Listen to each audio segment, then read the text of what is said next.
What's up, Go enthusiasts? Today we have a super special episode where I'm doing a book review. That's really rare because I don't like Go books. I've only read a couple. I've read The Lessons and the Fundamentals of Go, Invincible, The Games of Shusaku, a couple Sumego books, and The 36 Stratagems Applied to Go by Ma Zhaochun. That's the book that we're going to be reviewing today. The cover art is beautiful, by the way. This is from a battle where one of the generals set up a bunch of strawmen and defeated the superior force by scaring them away by pretending that the strawmen were his troops. That general was a Go player, by the way, using one of the 36 stratagems. Anyway, the 36 stratagems is an essay of a whole bunch of ancient Chinese military tactics. And they were all preserved by oral and written history, and then they were compiled together at some point. It's unclear exactly where the origins of this essay were, but it became very famous from the creative content and seeming applicability to many different disciplines, at least relevant to the military. Many people have analyzed these sort of loosely in respect to Go, and people are like art of war and Go are combined here, blah blah blah. Ma Zhaochun is one of the first modern great Chinese players, a world champion. And once he became a world champion, he decided to write a book directly showing an example of each of the 36 stratagems being applied correctly and in winning fashion in a Go game. And it's a really great book. I'm going to share with you the 23rd stratagem and the position which Ma Zhaochun uses to explain its usage in Go. This is from the complex positions part of the book. There's 5 parts. There's for when you're leading, for when you're losing, for when you're in a complex position, when you're confronting the enemy, and when you're attacking. Okay. Let's take a look at the 23rd stratagem. It says the 23rd stratagem: make friends with distant countries and attack your neighbor. You can see there's a lot of text, and then diagrams are here to support the text. The variations given will try to explain what Ma Zhaochun is trying to tell you in good fashion. So first, let's figure out what the stratagem is in military context. The meaning of this stratagem is to contact countries that are far away and attack the countries that are close by.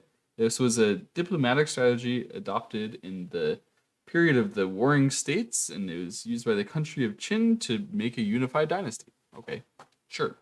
But in Go, there are only 2 players, says Ma Zhaochun. So applying this stratagem can't be about the players, but it has to be about the groups, about the local positions and their relation to the global position.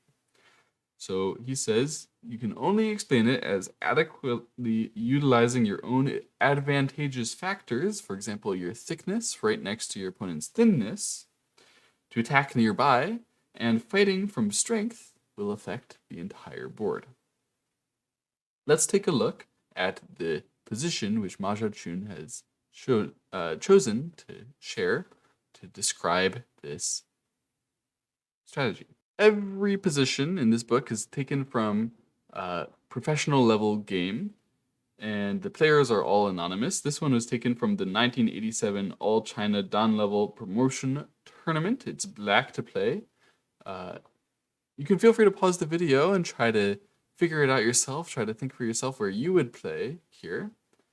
The real game is black to play, of course. The real game is 25 or so black-blue moves, AI recommended moves in a row. And it's pretty insane. It's really wickedly cool, to be honest. Take some time to think about where you would play. Ma Zhaochun always gives a little bit of strategic advice. So he says both black and white have several weak groups on the board. That's obviously true. And he says that black is leading at the moment, which is also true. According to my AI, if there's a reasonable Comey, then black has a 5-point lead at the moment if he finds the right way to play. It is certainly not easy to decide how to use the advantage of this move to seize initiative. The key is knowing where to start. Quote to the book. It is very difficult to figure out where to start, and when I was thinking about this position, my first intuition led me to the bottom side. That one stone looks very lonely. I have a wall on the left.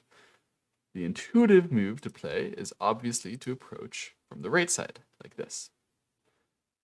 Ma Zhaochun gives this as his first diagram. It's his first variation. He says, at first glance, this is reasonable, but to play this way, you haven't considered the whole board. Oops, call me. Haven't considered the whole board.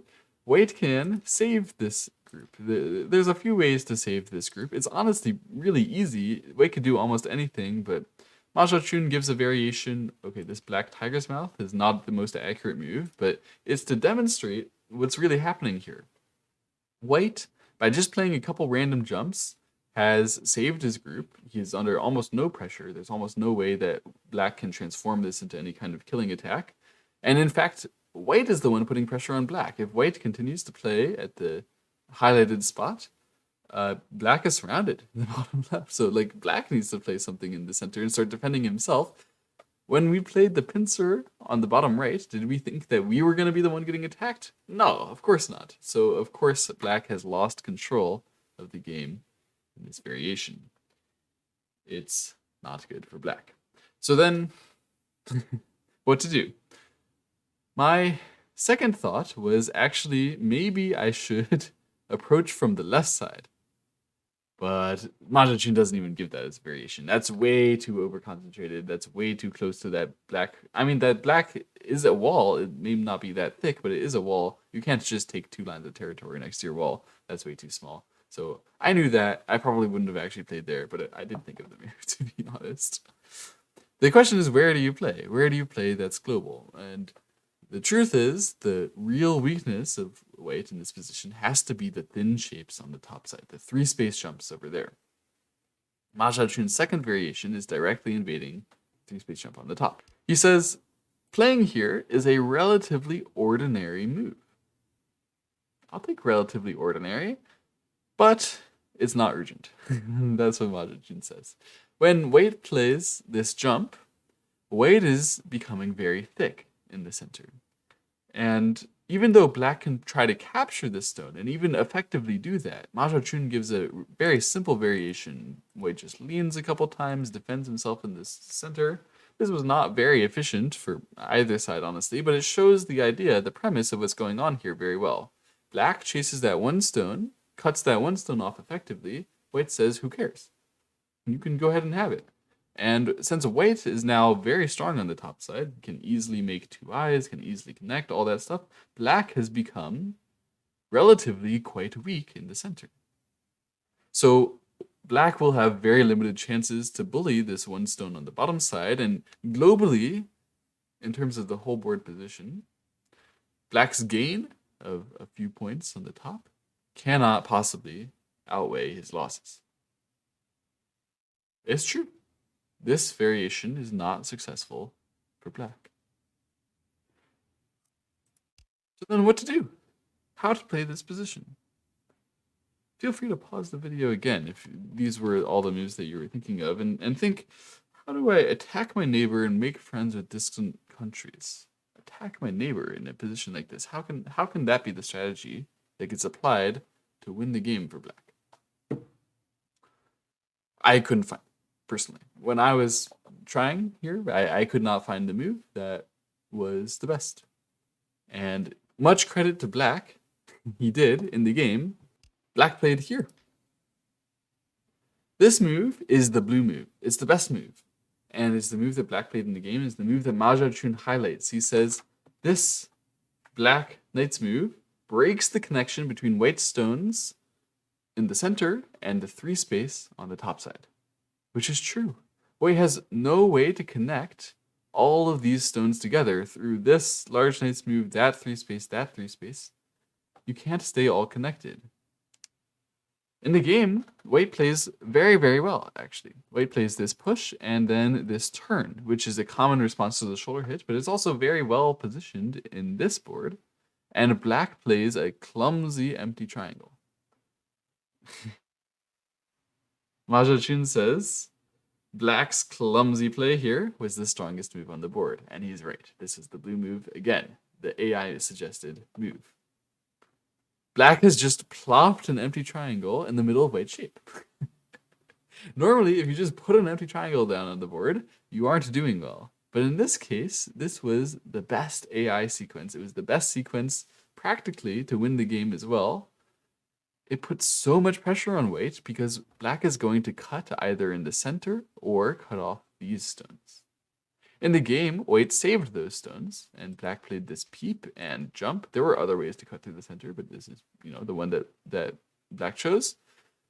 It puts a lot of pressure on white. White has to save this group in the center, and he also has to save this group on the top side.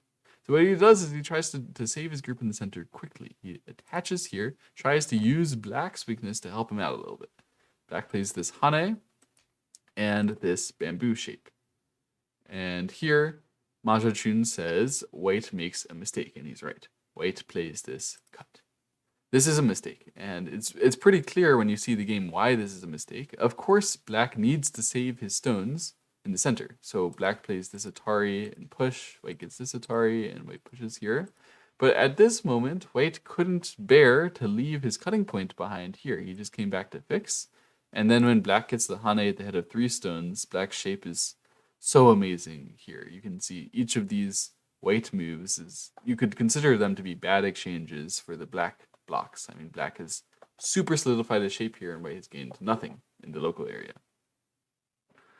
That super solid shape forces white in the game to continue to defend his stone on the bottom. Like if he doesn't spend his move here, then black is going to start a really strong attack on the bottom, so he has to, and that allows black the time to come back and split the white group on the top side.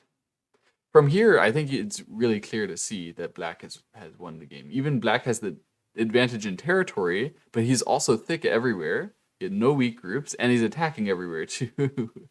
So this game is basically unwinnable for white from here. I think that the AI gives black like a 15-point advantage now or something. So how did this happen? How did black get such an advantage? How did he gain so much? I mean, it looked like, in all those other variations that we were seeing, it looked like black was struggling a lot here. And somehow he just plays this move, and he just defends his things, he cuts the things, and white is struggling everywhere, flailing about everywhere, and it seems like no matter what white does, white is going to be suffering with one weakness or another, right? The reason why it worked is that black started by attacking his neighbor. The main point is that this black knight's move is well connected, at least well connected enough, to black's thickness in the upper left. Ma Zhechun says black figured he would make his base in the upper left where he was strong. He drew his battle line there. That base is not the kind of base that we talk about most of the time in English when we talk about it in Go. It's just like making a base on the bottom side where you hunker down and you make some eye space and you hope to live. This is a military style base, right? This is a base that's an airstrip. Right? It's ready to launch. Because this one black stone is connected to the black thickness, black never has to come back and handle it again. He can simply keep chasing white. And the only time that he actually did have to come back for this one empty triangle, all that white gained was just this turn on the top side, which wasn't even very effective anyway. So because black from here never had to take any time to step back and allow white to fix himself, black could keep chasing. Chase. Each moment, black was finding a new weakness to attack, a new weakness to intimidate, and white was the one feeling busy throughout the rest of the board. You can see, then, how this strategy, attack your neighbor and make friends with distant countries, was applied. Black attacked his neighbor. He attacked in this thin area, and all those distant things, the one stone on the bottom that could potentially be attacked, that was only used after black became very strong in the center. Black was friends with that stone. He let it be for now. It was distant. Nothing special could happen. It wasn't his neighbor. He couldn't make any serious attack on it. So he was friends with it. He waited, and once it became his neighbor and we had to fix, he had another weakness he was aiming at. He went to the top side, and so on and so forth. All of these weaknesses, the two weaknesses which we could have jumped at right away, they were actually meant to be our friends, to be our secondary resources to the main resource, which was striking from your military base, from the place where you're strong. It was really, really instructive to me when I saw this because, if this was my game, just, playing, I would pretty easily have been lured into attacking this one stone on the bottom side. And it wouldn't have been that bad, but it would have obviously not been ideal, and it would have been bad to some extent. It's very, very nice to see exactly how you're supposed to improve on that kind of idea for me.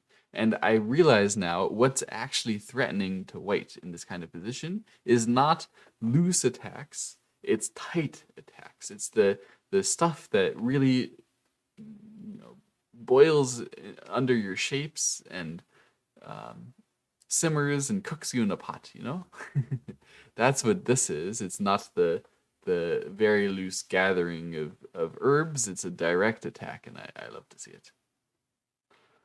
You may be wondering why, by the way, Black had to play this empty triangle now that I've been staying here so long. That's the next variation in Ma Zhaochun's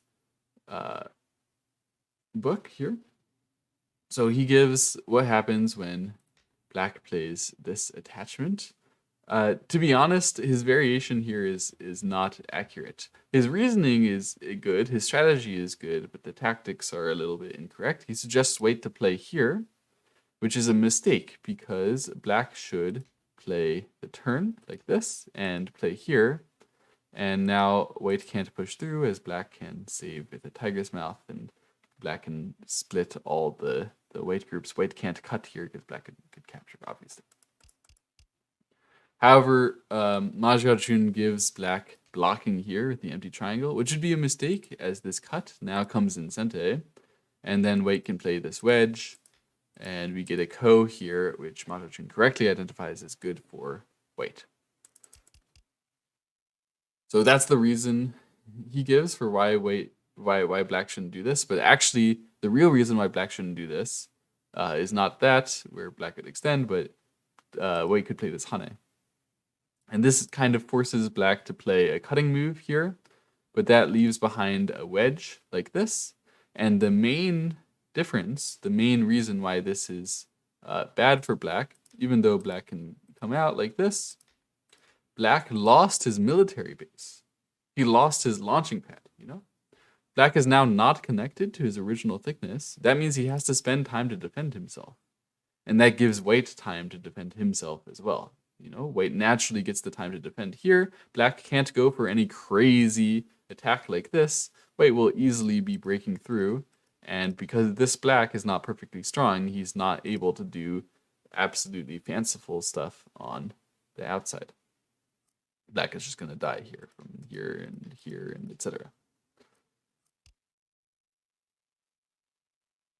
Wow.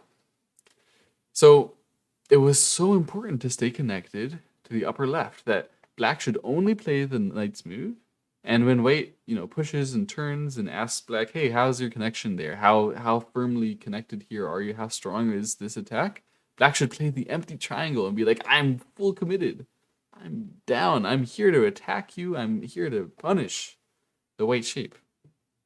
It was not intuitive at all to me, but it puts white under so much pressure that Ma Zhaochun even gives a variation for white to give up. That variation being, you start here, you do this, all is normal, and then he says this move is steady play. Okay, yes, this is steady in the sense that if you know you can't commit to the left side, then I guess you should commit to not the left side. But here we just lose so much territory by giving Black the left center there. And not only is that pure raw territory a lot of value, even the Black center group has become completely alive by capturing. And so this is not acceptable. He gives some variation where white continues and is losing an endgame by like 15 points. Once again. You may wonder how white was supposed to handle this, by the way. if you can't play there and you can't easily play against this, then what was White supposed to do? Apparently, White could play here and here, and then be a bit more aggressive for how he was saving his group, be a bit more like active to run it away. This looked crazy to me because I thought Black should just be able to split this White, but um, White could push through here and push like this and play this block. Yeah, this starts getting a bit crazy, guys. But this ends up in White's favor. So now we get a capturing race between these two groups, where White is at least not worse. This would have been insane. No one could really expect some kind of variation like that. But it would have been really cool if I had found something like that. Anyway, if that's what Wei has to do to beat the strategy, it's a good strategy. That's way too hard for humans to find in general. So what's Ma Xiaochun's conclusion of all this? He says, Black made the place where he was thick his base of operations. He developed outward from that base. First, he grabbed initiative to the attack nearby, and then he slowly widened that battle line to include the whole board. Finally, he controlled the initiative over the whole game, which is true. Black is the one who decided what happened positively or negatively over here, everywhere. This is the result of Black's utilization of the stratagem: make friends with distant countries and attack your neighbors. Very interesting, very instructive, very, very cool. I'm going to leave one last variation just in case you guys aren't convinced, because I was thinking here, why shouldn't Black start with a direct split like this? This was my initial intuition when I was thinking like you should strike at the weaknesses of White on the center side here. If you can't strike on the side, then striking in the middle of this 3 space seems reasonable, right? But White would just connect like this. And then because this 1 stone is not connected to any Black super strength, White can easily form counterattacks and can easily form ways to handle this attack. It's only when the Black cutting move was strong in itself, was coming from a military base, from an airstrip, that Black's attack could be free and successful and beautiful. What a great example. What a great book. If you guys want to get a copy of this book, if you're impressed by Ma Xiaochun's teachings, I'll have a link in the description to a place where you can get one. I really like it. I'm having lots of fun studying with it, and I feel like I'm improving a bunch. Hope to see you guys again next week as better players. See you then. Bye-bye.